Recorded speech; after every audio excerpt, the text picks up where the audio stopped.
Max Beckmann was one of the great contemporary artists of 20th century Germany. He was a figurative painter, with a knack for creating complex narratives, with vibrant color.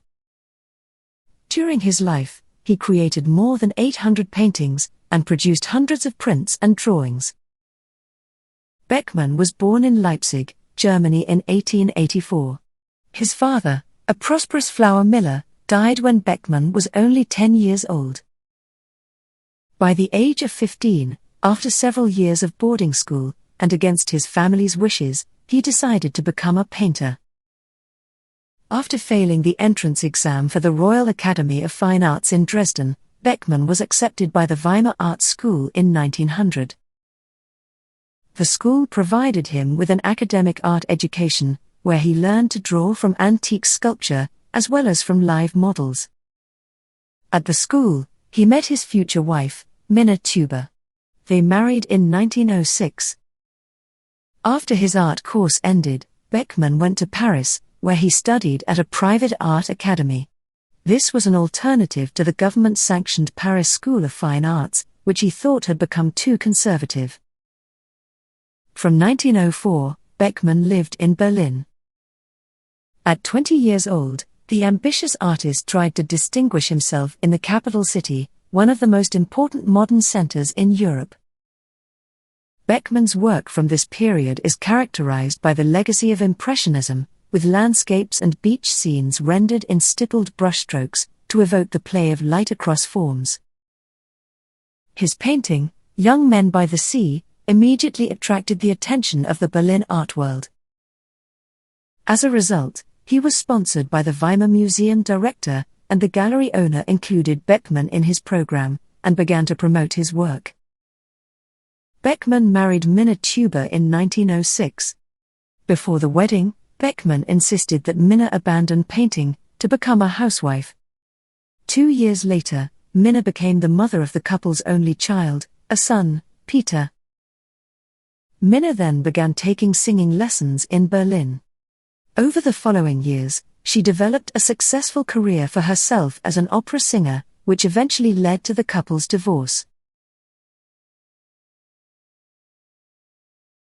After winning the German Villa Romana Prize, in 1906, Beckmann and his wife took up artistic residence in Florence, Italy, for a year. While there, he was able to study the works of the great masters. At a time when many of his German contemporaries were experimenting with abstraction, Beckmann continued to paint figurative and narrative works, containing fragments of myths, Bible stories, and opaque allegories. He often included scenes and figures from his own life. During his career, Beckmann created over 85 self-portraits, in a variety of mediums. Beckmann was inspired by painters such as Van Gogh, Munch, and Cézanne, and his early works reflect a wide variety of approaches and subject matter. For example, the vibrant color and psychologically charged content of this painting, Small Death Scene, is reminiscent of works by Edward Munch, and reflects Beckmann's experience at his mother's death in 1906. A year later, Beckmann participated in what was called the Berlin Secession. Secession was the term used for a group of German artists, who left the establishment academic bodies and associations, to protest the constraints they had to work under. The most popular artists at the time were almost all associated with art that did not fit into the traditional mold of the academy. The secession allowed multiple styles to be displayed in the same space, unlike the academy, which demanded that only one style be used. As an example, Beckmann's painting Resurrection, completed in Berlin in 1908, is a neo-Baroque vision of salvation. It is a congested picture, whose impressive dimensions accommodate the earthbound group of figures, clad in contemporary dress, that appear rather out of place, beneath the throng of fleshy, naked bodies. Beckmann's paintings were held in such high regard by his colleagues, that he was elected to the executive board of the secession, becoming the youngest member ever to achieve such a distinction. However, preferring art making to policy making, He resigned the following year in order to devote himself, full-time, to painting. In 1912, the world's largest luxury liner, the Titanic, sank off the coast of Newfoundland. Of the 2,200 passengers, 1,500 died. Beckmann was inspired by the news accounts to produce this enormous canvas, The Sinking of the Titanic, in which he focused on the lifeboats, leaving the vessel itself in the background. In this painting, Beckmann followed a 19th-century French tradition of grand paintings of contemporary events. He used a palette of vibrant green and blue to highlight the nightmarish quality of a scene, in which ghostly heads can be seen, floating in the water. Although this large, multi-figured painting was criticized for sensationalism, it helped to establish Beckmann as one of the most promising young talents in Berlin. In the years leading up to World War I, Beckmann's work evolved into grand compositions of religious and mythical subjects, in the tradition of Eugène Delacroix, Peter Paul Rubens, and Rembrandt. In 1914, World War I interrupted his work, and Beckmann volunteered to serve as a medical orderly for the German Army Medical Corps. He was immediately assigned to the front. Both there and at the field hospital in Flanders, to which he was reassigned in 1915, he experienced the full horror of the war, living in daily contact with scenes of suffering and violent death. He was a witness to the first mustard gas attacks, and he was present at operations that surgeons attempted on the wounded, where he made detailed drawings of them. Somehow, even in that horrific atmosphere, he continued to draw, and he now took his subjects directly from the swarming, suffering life around him. Not surprisingly, it was an experience that affected him profoundly.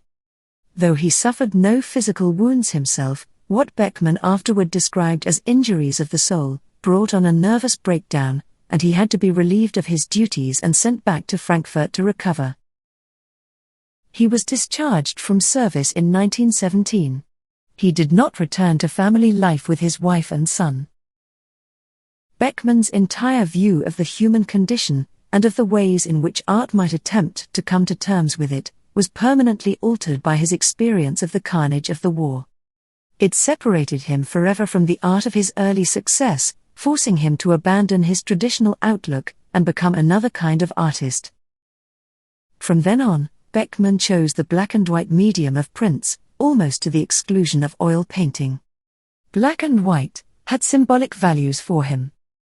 His subjects are compressed into a single foreground plane, low ceilings pressed down, walls lean and tilt, and his figures appear to be physically and emotionally detached from reality.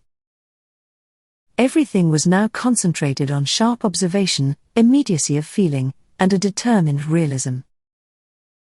Beckmann's war images are a catalogue of horrors, and the impressions on which they were based left a permanent mark on his sensibility. These emotions continued to haunt Beckmann's consciousness long after he returned to civilian life. They formed the subtext of the irony and icy detachment that came into Beckmann's art for the first time in the decade following the war. And they also account for that feeling of claustrophobic anxiety that is one of the distinguishing features of the new art he produced in the 1920s. It was undoubtedly through his art that Beckmann eventually succeeded in healing those injuries of the soul that had brought him down, and it was this sense of vocation that sustained him in the shambles that he faced when he returned to civilian life. In Self-Portrait with Red Scarf, we see him in the corner in his studio, between two windows. One a regular window, with a cloudy sky, the other his creative, metaphysical window, the canvases he works on. Beckmann's gaze is so overfilled with indignation that his left eye seems almost blind. The red scarf is a signifier of being emotionally suffocated, and we get the impression that the artist is telling the world some ferocious truth. Beckmann's painting style after 1917 became characterized by violent distortion, gruesome subject matter, and mysterious symbolism. He painted his second, Resurrection, in 1918, 7 years after the first. It was the largest canvas he ever worked on. It was also the product of an artist changed by war. Compared to Beckmann's first Resurrection, a lot has changed. Resurrection 2 is larger than the first, and rendered on the horizontal axis to accommodate a more macabre vision of salvation, in which a blackened sun presides over a clutch of spectral figures that haunt the denuded landscape. From the end of the First World War, in November 1918, to the founding of the Democratic Weimar Republic in August 1919, Germany went through a period of extreme social and political upheaval. The country was racked by hunger, disease, unemployment, inflation, and violence in the streets, as the soldiers returned from the trenches.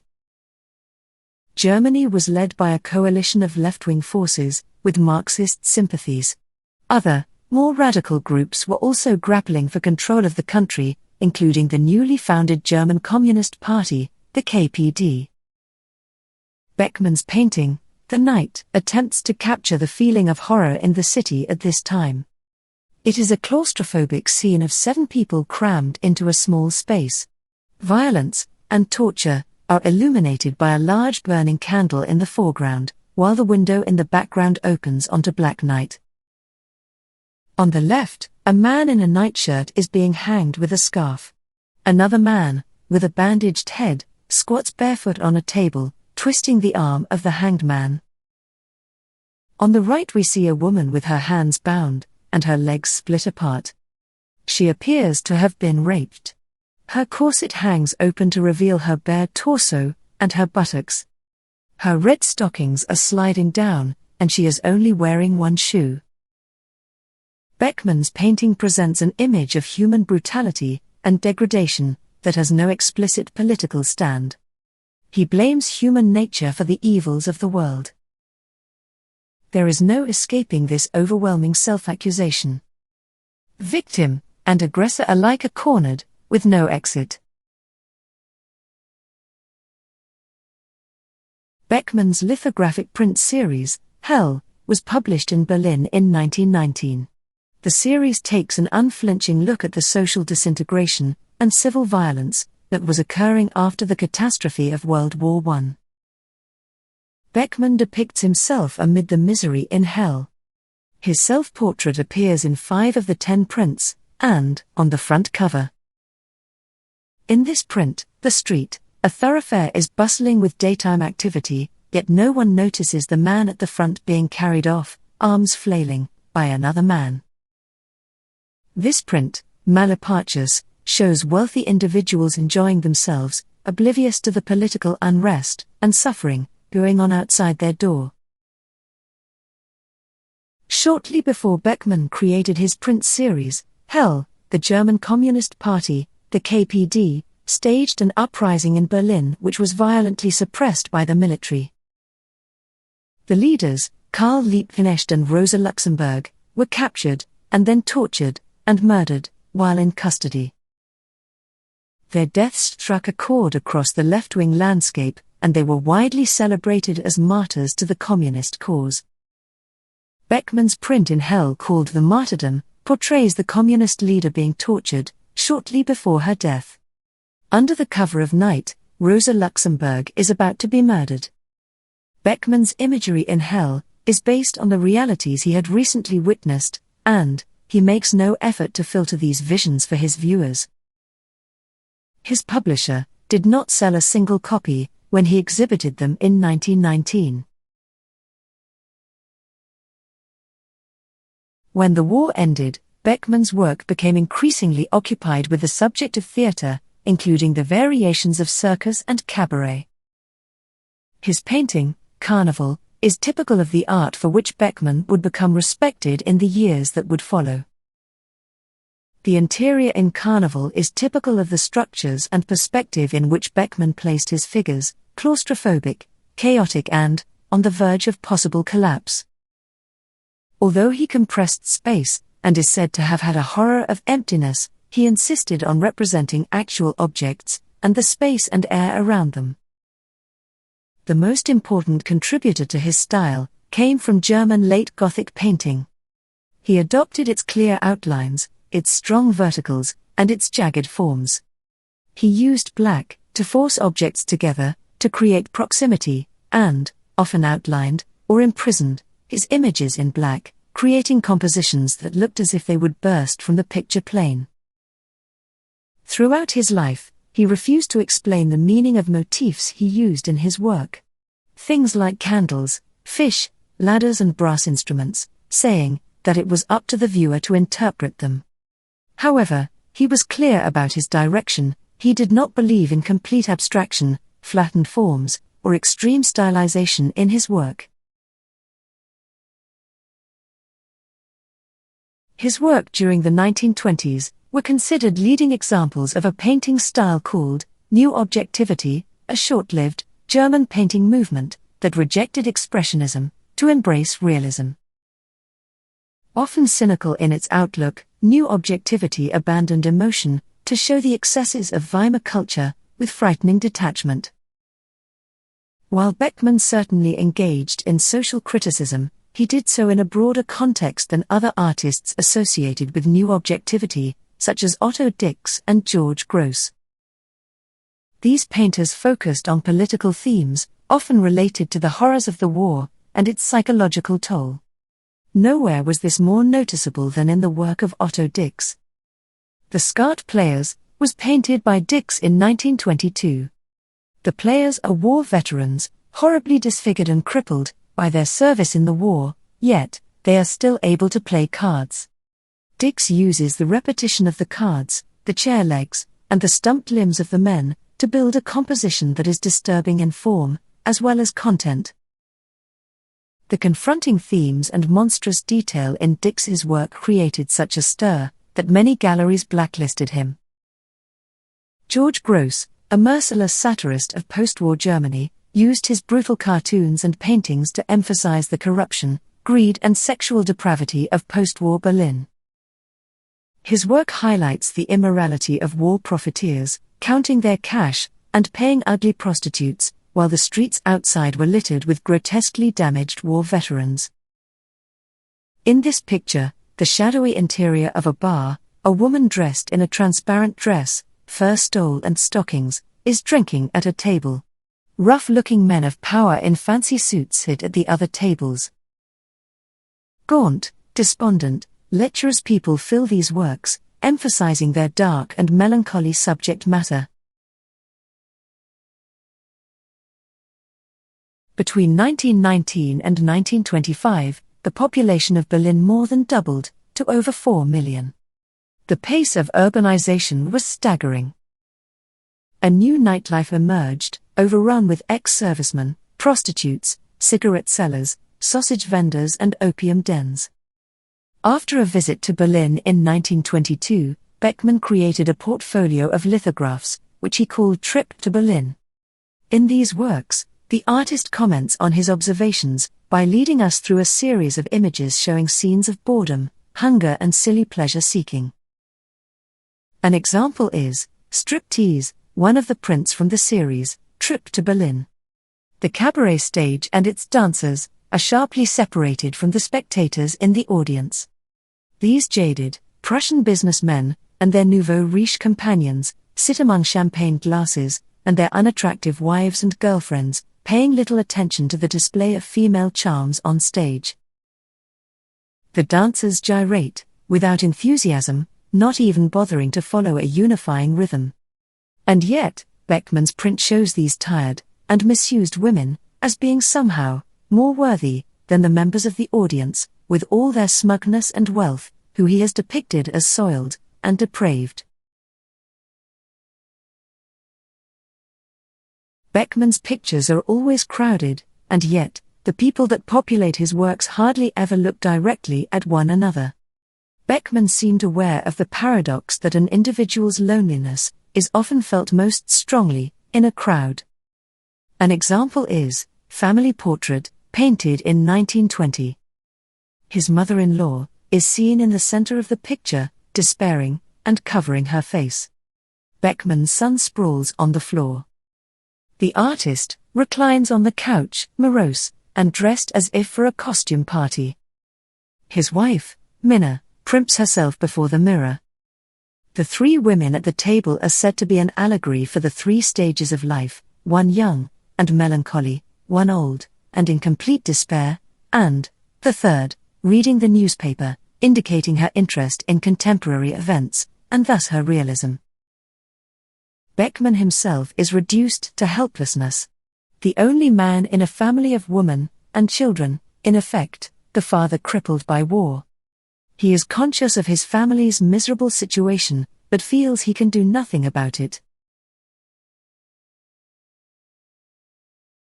After the war, damaged soldiers were a common sight on German streets, and not just a figment of the painter's imagination. In this picture, The Dream, Beckmann has added his own brand of satire, to make the futility of patriotic sacrifice even more apparent. The legless man at the center wears a purple harlequin costume with polka dots that makes a mockery of his reduced state. A man in striped prison garb is climbing a ladder. However, without hands, he may find it difficult, and, in a moment, he will reach the ceiling, which will cut off his imaginary escape route. The young girl in the center has just arrived from the country, and has already lost her way in the heartless, big city. Her only companion is Punch, a grinning soulless puppet. A blind man, with a hurdy-gurdy and a silly toy trumpet, completes the weird chamber concert, together with the cello and the mandolin. He is a beggar, but there is nobody who can spare a coin. A card on his chest says, "Thank God for the light in your eyes, and don't forget the poor blind man." Germany, through war, defeat, revolution, and inflation, was being reduced to a new minimum. And so was Beckmann, in a personal and in an artistic sense. In The Dream, his claustrophobic compression reaches its utmost density. There is no breathing space, no horizon. His picture has the atmosphere of a pressure cooker. Candles are a favorite source of light in many of Beckmann's works. They appear often in his numerous etchings and paintings. In this somber print, Mourning the Dead, candles spread their soft glow over an elegant, ladylike corpse. The formal funeral, however, is turned on its head by two beastly characters, making sarcastic fun of the situation in the foreground. After creating this etching, Beckmann finally managed to put behind him the horror in his life, and in his art. It was through his art that Beckmann eventually succeeded in healing those injuries of the soul that had brought him down. He abandoned social criticism from this point, and did not go back to black and white graphic art for many years. Instead, Beckmann tentatively came to grips with color. His new works were composed of carefully outlined and balanced areas of thin, sometimes almost transparent hues, as though he was afraid of moving away from the black and white of his earlier graphic art. An example is this work, Lido, painted during a trip to Italy in 1924. The work still bears elements of Beckmann's post-war style, despite its seemingly tranquil environment. The color and texture of the waves are similar to the seascape in The Sinking of the Titanic. In Lido, Beckmann is said to be showing us life as it simply exists. He captures both the immediate beauty and mystery of the Italian Lido in the work's crowded, modernist aesthetic. Here, his subjects are not depicted as classical nudes, but instead reveal and conceal fragments of their bodies, both on land and in the water. This broken and flattened claustrophobic space reminds us of the uneasy compositions of Beckmann's earlier lithographs, despite the seemingly lighter subject matter. Even the artist seems to be role-playing, as seen in Beckmann's forced pose as a pleasure seeker in self-portrait with champagne glass. In real life, it would come to be his classic role, that of the aloof bourgeois, the detached observer, holding a mirror up to society. Beckmann had lived separately from his first wife, Minna, since 1915. In 1925, his 16-year-long marriage which had slowly been unraveling, came to an end and the couple were divorced. Earlier, Beckmann had met 21-year-old Viennese violinist, Mathilde von Kaulbach, affectionately known as Quoppy. As soon as his divorce became final, 41-year-old Beckmann married his girlfriend, and they lived together in Frankfurt. From then on, Beckmann's personal style softened perceptibly, and Quoppy became the subject of many of his important, and more cheerful works. The Beckmanns became popular with the artistically inclined society of Frankfurt, and, in 1925, Beckmann became the teacher of a master class, when he was appointed professor at the Academy of Art in Frankfurt, a position he held until 1933. By the mid-1920s, Beckmann had become one of Germany's most recognized artists. As a mark of his achievements, he received the Honorary Empire Prize for German Art, as well as Düsseldorf's Gold Medal of the City. In 1926, he had his first solo exhibition in the United States, at the Neumann Gallery in New York, expanding his reputation in the international art community. In 1927, the National Gallery in Berlin acquired his painting, The Bark, and, in the following year, purchased Self-Portrait in Tuxedo, which we saw earlier. The first exhibition of his complete works was held at the Mannheim Art Gallery in 1928. His painting, The Lodge, received an award at the Carnegie Institute's International Exhibition in Pittsburgh, USA in 1929, and received high praise in the American press. In 1930, a permanent gallery for Beckmann's art was established at the Stadel Art Museum in Frankfurt. In the same year, oil paintings, watercolors, pastels and drawings, from the years 1906 to 1930 were shown at the Basel Art Gallery. A month later, there was an exhibition of his prints at the Basel Art Museum. In 1932, Beckmann received further distinction, when a room was dedicated in his honor at the National Gallery in Berlin, and 10 major works by him were placed there on permanent display. In 1931, the artist had his first solo exhibition in Paris, at the Renaissance Gallery, followed by another a year later, at Gallery Bing. In the same year, Beckmann's paintings also appeared in an exhibition of German art at the Museum of Modern Art, in New York, as well as in a solo exhibition in the city at J.B. Newman's Gallery. In the mid-20s, Beckmann began to apply strong colors, and his paint grew thicker every year. His expressionist sign language had developed into a powerful instrument, and he enjoyed the new freedom of moving, at will, through the color dimension. Beckmann both exaggerated and blurred gender roles. He discovered tenderness in both female and male figures, power in the heroine, as well as in the hero. Fascinated by the myths of different cultures, he was familiar with the age-old notion that male and female once split off from a single androgynous gender and are doomed to yearn forever, to be reunified.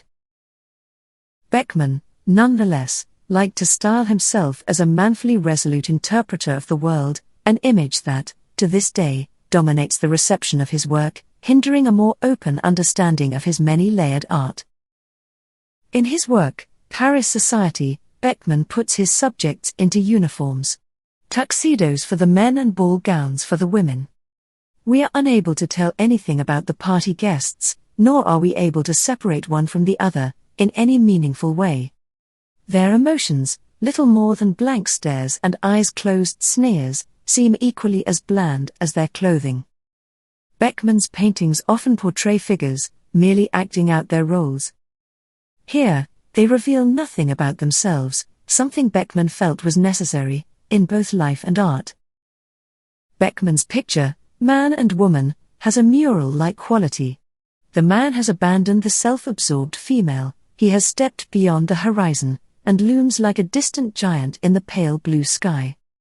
With the eternal longing of the wanderer, he is poised for more interesting deeds.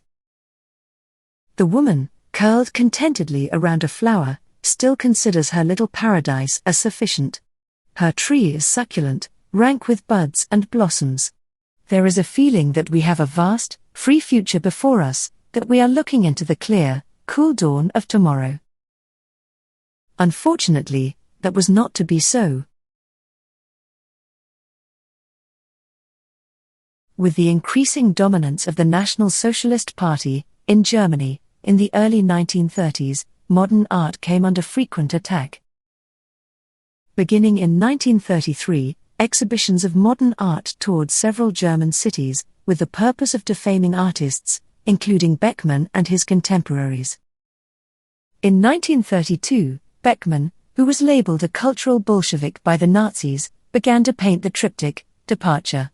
The painting, in the three-panel style of a Renaissance altarpiece, is considered one of the most visually devastating documents of the 20th century. Its outer panels are filled with scenes of torture, while in the center panel, archaic figures appear on a boat, in calm seas, under a clear, bright sky. The center panel is a vision of attempted escape. These people are taking a chance at freedom, trying to create a calmer, more human world. One where aggression is not eliminated, but brought under the sway of reason. This central panel is a place of peace, open, stable and unthreatening. A place of possibilities. In the outer panels, Beckmann shows us the way the world is. And, in the center panel, the way it could be, if we can hold the terror in check. The king and his companions are departing, but their journey is an uncertain one. Their voyage may be impossible, but they must attempt it. With death all around them, they are betting on life. Beckmann describes this painting as a departure from illusion and a move toward hidden realities.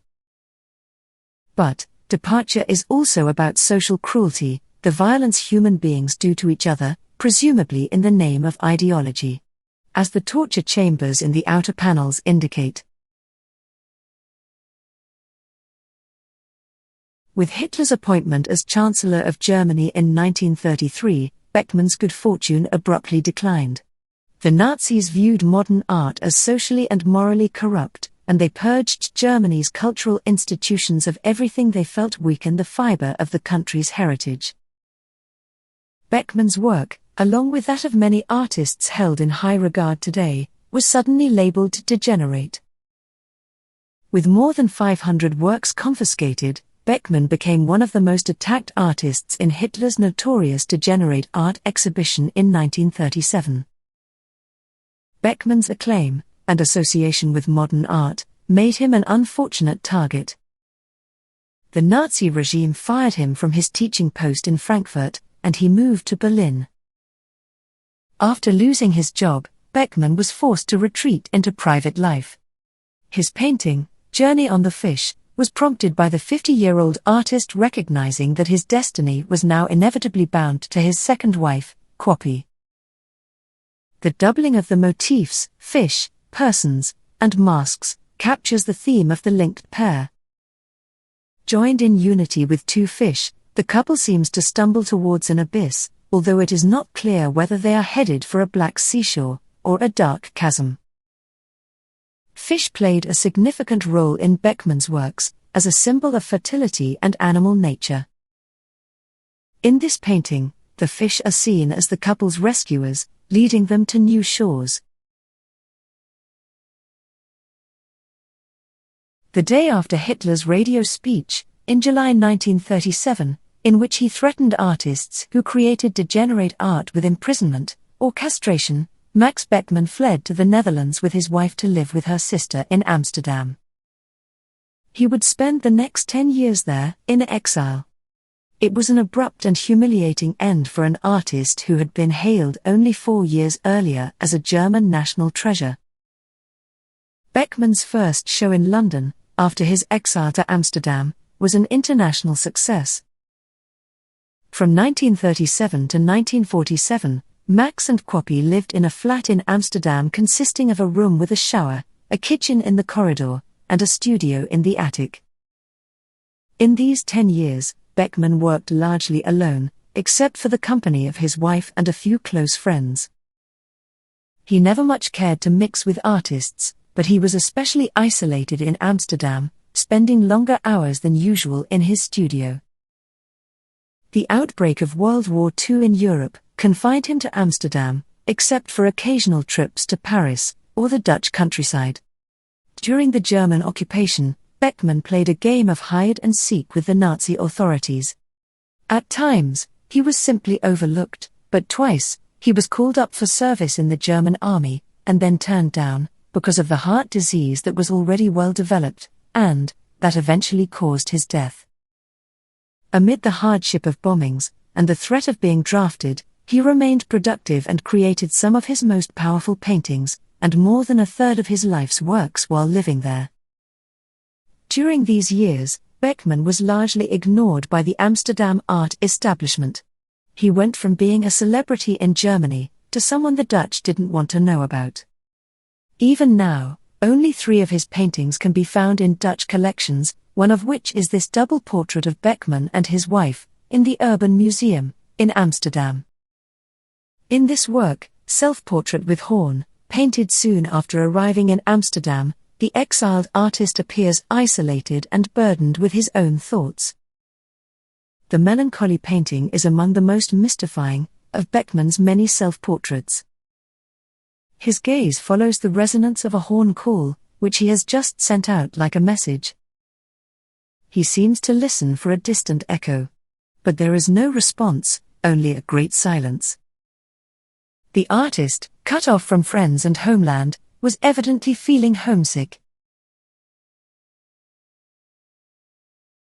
With Hitler's rise to power, Beckmann turned more and more to a world that existed entirely in his own mind.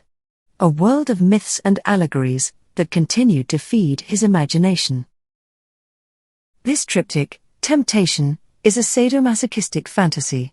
It features a murderous Nordic god, a sinister young liftboy in a Berlin hotel, leading a crawling woman by a leash, a caged society woman cradling a weasel, and a shackled man, holding up a mirror to a shapely nude.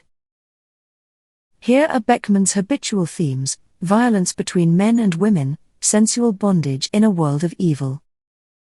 But they are put into the grisly contemporary context of the Nazi state, where former lift boys, as it were, really did come to power, and Nordic gods represented sheer malevolence.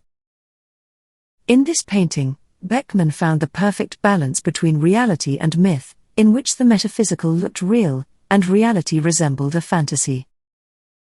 Beckmann was always after this effect of dreamlike realism, and was delighted when he saw it reflected in real life. Beckmann's paintings of sexual violence could never be described as pretty, but they did generate real feeling. He criticized his contemporaries, Picasso and Matisse, for making their art too decorative, too much like beautiful wallpaper, he said. Picasso was often brutally aggressive in his paintings of women, whereas Beckmann's women always look seductive. He seems to be saying that if sex, and women, were not so beguiling, men would not feel so enslaved by their desire. While in Amsterdam, Beckmann made frequent visits to cabarets, carnivals, and the theatre. These distractions offered him temporary relief from the horrors of the war, and provided content for his work. Some of the most important paintings of his career, carried out at this time, are filled with subjects based on the theatre. As examples, 3 of his triptychs, Acrobats, Actors, and Carnival, make use of performing artists to provide an insight into human drama and tragedy. Beckmann's deepest interests lay in metaphysical themes, such as love and death, and historical tragedy. His use of the triptych format allowed these ideas to flourish in his work. Beckmann created Carnival, his 6th triptych, in 1942 while still living in Amsterdam. He set his masked and costumed figures, some with musical instruments, on a street-like stage reminiscent of an actual Lenten carnival. In this work, he uses a classic German expressionist approach, including forms similar to woodblock prints, radical distortions of space, and clashing colors outlined with black, reminiscent of stained glass windows. Together, these elements create tension, simultaneous narratives, and vertigo-inducing spaces for the viewer. This triptych was originally named Adam and Eve, so the left panel is considered to be a seduction scene, leading to original sin. This suggests that the sculpted head, shown in the background, has a divine nature, large, dark and remote. The right panel clearly shows the expulsion from paradise. The hotel scene in the background is named Eden, and it appears again on the boy's cap at the bottom left. The guardian of paradise is driving the couple away from the gate. Beckmann was a frequent visitor to a large hotel in Berlin called the Eden, so the hotel in the picture represents Berlin, a former paradise, and the artist being turned away, into exile. Beckmann appears again in the central picture, wearing white, with a pale face and black, fathomless eyes. He is death. This is the scene after the expulsion from paradise. Mankind is no longer immortal, and must fear death. During these years, Beckmann painted like a man possessed. He often referred to his paintings as a form of therapy. For him, life itself had now become the kind of nightmare that his art had so often prophesied. History had made possible what he had previously only imagined. In this painting, an acrobat in the lofty heights of a circus tent is shown from an improbably close viewpoint. The acrobat crouches on a trapeze and seems to be waiting for the right moment to propel himself back for his next routine. Behind the sturdy figure, a second trapeze artist appears in the upper right corner, while an audience fills the middle of the painting. Beckmann's use of bold black outlines and saturated planes of canary yellow and lush turquoise heightened the scene's energy. To Beckmann, the acrobat's courageous performance evoked the challenges met by every human. "We are all tightrope walkers," he said. "We have the desire to achieve balance and to keep it." Beckmann painted artists with vegetables in 1943. He appears in the lower right corner of the scene, accompanied by his three fellow artist exiles, all seated around a small table. Each artist holds an object, including a fish, a carrot, and what looks like a cabbage, each presumably relating to the figure's identity. Beckmann holds a mirror in his left hand. Despite the hostilities and turmoil in the external world, indicated by the blazing inferno in the window behind the artists, the exiles engage in a sort of ritualistic ceremony, indicating their involvement in a common fate. Beckmann had always stressed the separation of art from politics, seeing art as an autonomous realm, in which the artist's role was to shape spiritual life. Nevertheless, a sense of social isolation permeates the painting. Earlier, in the mid-1920s, Beckmann had enjoyed a close friendship with socialite Lili von Schnitzler and her husband Georg, who was later to become the head of the German chemical company IG Farben. Through this high-flying couple, Beckmann met many of the leading personalities of the contemporary art scene. Even after Beckmann's paintings were declared degenerate by the Nazis, Lili von Schnitzler continued to buy his work, and even visited him twice in his Amsterdam exile. Lili owned 22 Beckmann paintings, from the years 1924 to 1949, which she later donated to a museum in Cologne. Another important person in Beckmann's life was journalist Catherine von Porada. Beckmann had known her since the early 20s. After she settled in Paris in 1928, she became a mainstay of Beckmann's regular visits there, finding an apartment and studio for him whenever he stayed in the city. She also organized exhibitions that contributed significantly to Beckmann's fame. In 1937, von Porada helped the Beckmanns in preparing their move into exile in Amsterdam, which was all the more surprising, since von Porada, who was Jewish, also faced persecution by the Nazis. Beckmann's painting, Still Life with Gramophone and Irises, is the first in an important series of mysterious and complex allegorical still life paintings that Beckmann was to make throughout his career. At the right of the painting, we see a woman's face wearing a carnival mask. This is the mysterious woman known as Nyla, with whom Beckmann had an affair in 1923. Her identity was unknown, although she appeared frequently on Beckmann etchings during the 1920s. Today we know that Nyla was Hildegard Melms. She had a doctorate in economics, and was probably one of Beckmann's most important muses. Beckmann considered these three, who were dependable, loyal friends, some of the most important women in his life. He immortalized them in his 1935 painting, 5 Women. Lily von Schnitzler stands on the left side, dressed in yellow. The tall woman standing to her right is Catherine von Porada. Quoppy confidently stands in the middle with a fan. On Quoppy's right is an angry-looking Nyla. She seems to be directing her rivals to the door. Minna Tuber, Beckmann's first wife, is shown bottom right, holding a mirror. Beckmann portrays a younger version of himself, reflected in the mirror. Beckmann completed this painting, an allegory of Nazi rule, while in Amsterdam. Bird's Hell was his personal response to the brutality and collective madness of the Nazis in Germany at the time. Bird's Hell is a political commentary, masked as a darkly comical fantasy. In a claustrophobic cellar, with all possible exits blocked, a nightmarish episode unfolds, the torture of a naked, shackled man, by a crazed pod of monstrous bird-like creatures. The operation is overseen by a multi-breasted, human female, emerging from a huge eggshell, like a horror story Jack-in-the-Box. The demon-in-chief in Bird's Hell occupies center stage. She doesn't represent Adolf Hitler, so much as personify the National Socialist Party as a whole, raising her right arm in a Nazi salute. Newly hatched, she signifies a horrifying new era has begun.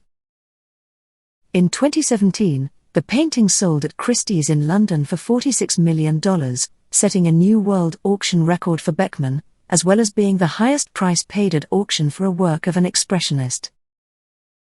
Beckmann's previous record stood at $23 million from 2001, for his painting, Self-Portrait with Horn, which we saw earlier. From November 1945, Beckmann tried to emigrate to the United States but, because he was a German citizen living as an alien in the Netherlands, he was forbidden to travel. He was required to obtain a Dutch government non-enemy declaration certificate to gain an exit visa. Beckmann waited for this document for nearly 2 years, before he was able to leave. In late 1947, Beckmann accepted a temporary teaching position in St. Louis, Missouri, and set off for the U.S. on a temporary visitor's visa. On his arrival, he was photographed at the New York Museum of Modern Art, in front of his triptych, Departure, which had been acquired by the museum in 1942.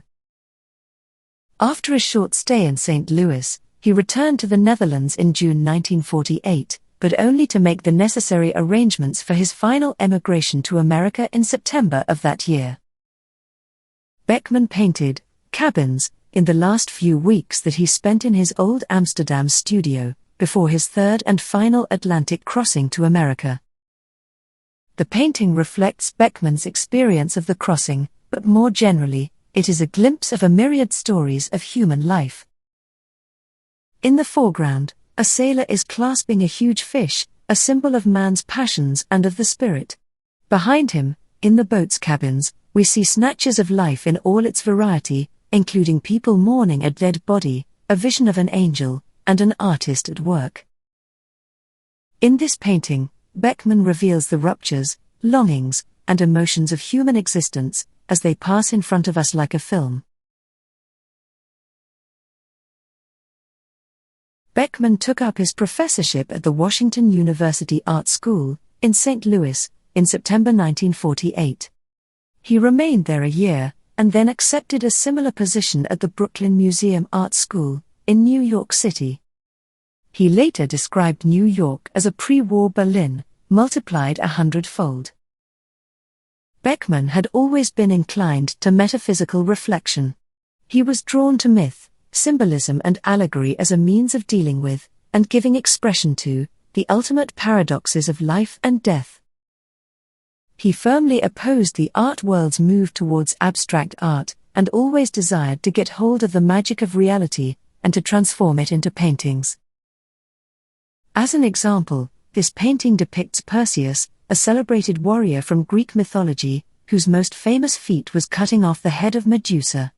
Yet, the mass slaughter depicted here is not found in the ancient myth, but instead suggests a nightmarish allegory filled with private, enigmatic symbols, perhaps reflecting Beckmann's experience of barely surviving 2 world wars.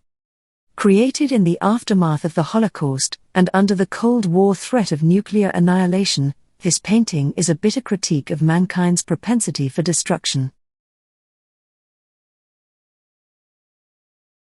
Though Beckmann himself was new to New York, his work was not.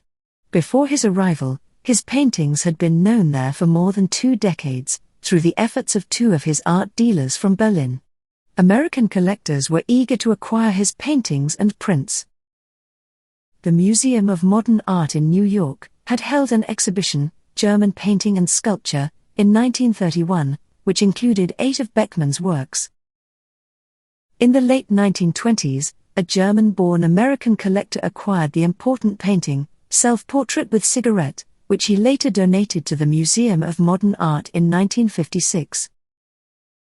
In the early 1930s, Abby Rockefeller purchased Family Portrait and donated it to the Museum of Modern Art in 1935. One collector, president of the May Department Stores Company in St. Louis, gathered together what eventually became the single most comprehensive collection of Beckmann's work in America. He eventually donated more than 5,000 works of art to the St. Louis Art Museum, or nearly 20% of its collection. In 1949, Beckmann was awarded first prize for this painting in the exhibition, Painting in the United States, at the Carnegie Institute, Pittsburgh. In 1950, he also won the Prix Conti Volpi at the Venice Biennale. Also in 1950, he received an honorary doctorate from Washington University in St. Louis. Beckmann also had a one-man show at the Venice Biennale in 1950. Life in Manhattan energized Beckmann and resulted in such powerful pictures as Falling Man and The Town, City Night.